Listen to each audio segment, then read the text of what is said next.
So let me ask you a question. Can stones cross the river? I know, it sounds kind of crazy, right? Like a riddle. But what if I told you that the answer to that very question, well, it might just hold the secret to breaking through your own limitations? That's exactly what we're going to dive into. We're going to find the answer by exploring this really powerful story called The Parable of the Stone. And trust me, it's a tale that's going to make you rethink what you believe is truly possible. All right, so let's set the scene. Imagine this huge, sparkling river. But this river, it's more than just water. It's a line in the sand, a boundary separating two worlds that could not be more different. Okay, so on one side, you've got the eastern shore. Think desolate, scorching hot beach, barren, lifeless, a place where you're just trying to survive. But then you look across the water, and on the other side, the western shore, it's a paradise. We're talking lush wetlands, cattle, dancing cranes. I mean, the source literally calls it the difference between heaven and earth. The contrast is just wow. And right there, on that lifeless eastern shore, we meet our hero. He's a young stone, and his name is Shitu. And all day long, what does he do? He just stares across the river at all that vibrant life, and he wants in. He wants to be a part of it, but, you know, for a stone, that's a pretty impossible dream. So what happens when Shito finally gets the courage to talk about his dream? Well, he runs smack into a wall of resistance built by the ones who think they know everything. And the first thing he hears from the elder stones, pretty much what you'd expect, right? Wishful thinking. Just pure dismissal. They don't even consider it for a second. To them, the whole idea is just, it's absurd. Then, of course, they bring out the facts. The elders lay down the science of their world, right? It's their undeniable law of physics. Stones sink because they're heavier than water, so they can't cross the river. I mean, it's simple physics. End of story. This is their knowledge, and it's backed by generations of experience. And then comes the final blow, the crushing verdict. They basically tell him, don't indulge in fantasies, accept your fate.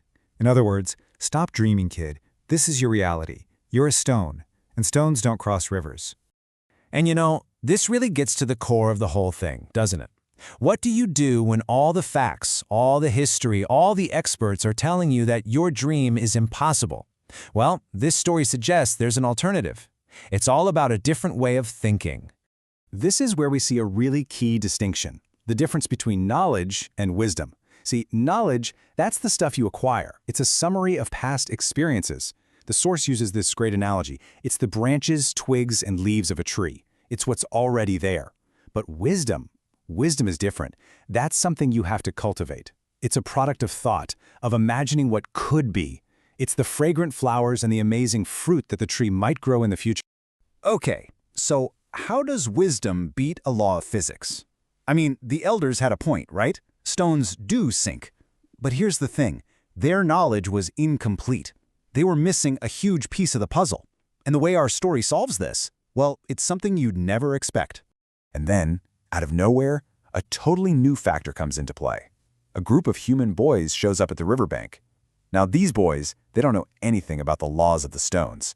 They don't care about generations of being stuck on a beach. To them, it's just a river, and they see a fun game to play. And just like that, the impossible becomes possible. The boys pick up Shitu and the other stones and they just hurl them. Whoosh! They don't float, they fly. They skim right across the water surface to the other side. You see, the elders' logic wasn't wrong. It was just incomplete. They were so focused on weight and buoyancy that they never, ever considered a brand new variable, speed. Now, this idea that speed can literally change your reality, that's not just something from a story. The source material gives this absolutely fascinating real-world example of how moving fast can actually bend something we think of as totally fixed, time. So take a look at this number, -6 hours. What in the world could that mean? Well, that's how much time literally vanished from a single day for the author of our source text, all because they were moving incredibly fast across the planet. Okay, let's break this down because it's pretty wild. The author gets on a plane in Zimbabwe at 7 p.m. They fly for 17 hours and land in Beijing. Now, their watch says it's 12 p.m. the next day, but Beijing is in a different time zone. The actual local time is 6 p.m. So, to catch up with reality, they have to jump their watch forward 6 hours. Where did those hours go? From their perspective, they just vanished. Their day only had 18 hours. They literally flew past time. And that's the big idea right there. The author connects this wild experience back to our stone, Shito.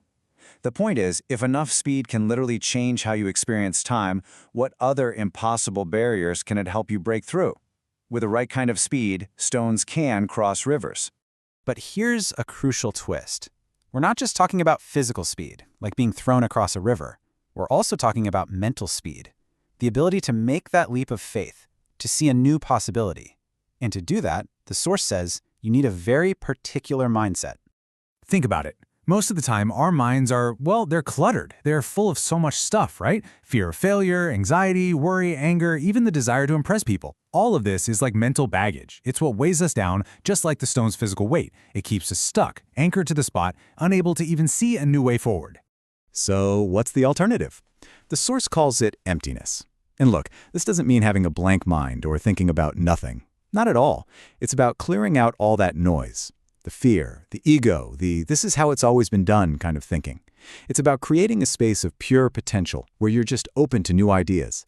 And in that quiet, empty space, that's when you can finally hear that little whisper of a totally new possibility. Okay, so we've followed a dreaming stone, we've time traveled on an airplane. What does this all mean for us, right here, right now? Here's the big takeaway. The impossible is usually just the edge of what we currently know. It's not some unbreakable law of the universe. I mean, the Elder Stones weren't wrong about buoyancy, they were just limited by their knowledge. So true wisdom isn't about memorizing all the facts. It's about having the courage to look at a problem and ask, okay, but what if we're missing something? What if there's another way to do this? And that brings everything full circle, doesn't it? This story was never really just about stones. It's about us. Every single one of us has a barren shore we want to leave behind, and a beautiful, lush shore we're dreaming of. So I'll leave you with this question. What river are you trying to cross? And more importantly, what new kind of speed do you need to find to finally get to the other side?